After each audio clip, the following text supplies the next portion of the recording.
Driving kami ngayon dito sa waterfront. Kasama ko ngayon si paring John Ray. Ilang araw na siyang fasting kaya nagayang kumain ng chicken inasal. Ililibre niya daw ako dun sa bagong kainan ni Kuya Shelby. Kaya sabi ko, sige, tara, i-vlog na rin natin. Sa Georgetown lang ito at sa waterfront mismo. Malapit lang sa Burger King. O, diba?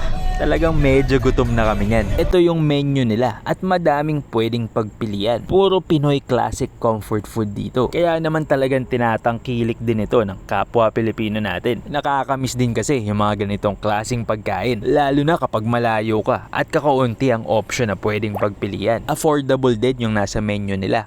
Kaya pasok pa din sa budget kahit mag-crave ka ng mga lutong Pinoy. In-order ako ni JR ng chicken inasal at sa kanya naman, beef pares. Leg quarter yung part nitong chicken inasal nila. At itong kay JR naman, beef pares. Ito yung masarap sa version kaya siguradong mapapa-exercise ka. Kitang-kita naman, unang subo pa lang, panalo yung beef pares na yan. Sabi nga ni JR, madalas talaga daw siyang bumibili dito. Alfresco style ang kainan dito. Open air at fresh air syempre. Talagang island vibe ang dating, lalo na't nasa waterfront ka. Sobrang init nga nitong chicken inasal nila. At talagang bagong luto. Solve ka talaga sa chicken inasal nila dito. Nanunuot yung flavor hanggang sa buto. At habang kumakain nga kami, bigla namin nakitang dumating si Kuya Shelby. Di na namin siya nakausap kasi busy siya. At bago nga magdilim, sinundo ko muna si Dane at si Ate Janice. Magse-celebrate kasi yung pamangkin ko ng birthday niya ngayong araw. At dito nga kami magdi-dinner sa Casa Nova. Isa to sa pinakamatagal ng kainan dito sa Cayman Islands. Kilalang kilala ito at isa to sa pinakasikat na restaurant dito. Nasa waterfront ito mismo. Kaya napakaganda ng view kapag dito ka kumain. Alas 6 kami ng gabi nagpabook para medyo maliwanag pa. Gusto kasi namin maabutan ng sunset para mas maganda ang picture taking. Medyo busog pa nga ako ng mga oras na to.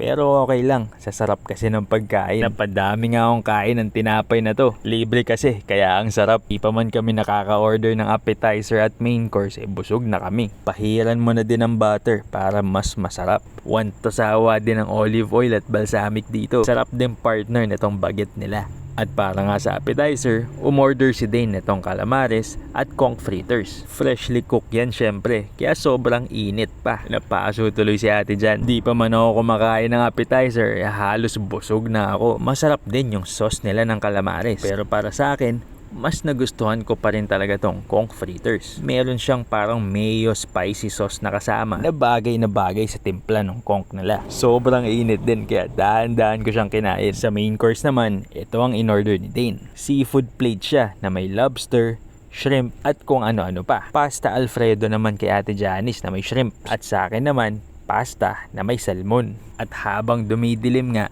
padami na din ang padami mga customer na dumadating. Shoutout din pala kay ate na Pilipina na nasa front desk. Nakilala niya kasi ako from Cafe del Sol. Kaya binigyan niya ako nitong gift card. At syempre, knowing Casa Nova, isa talaga to na may best food at best service dito sa isla.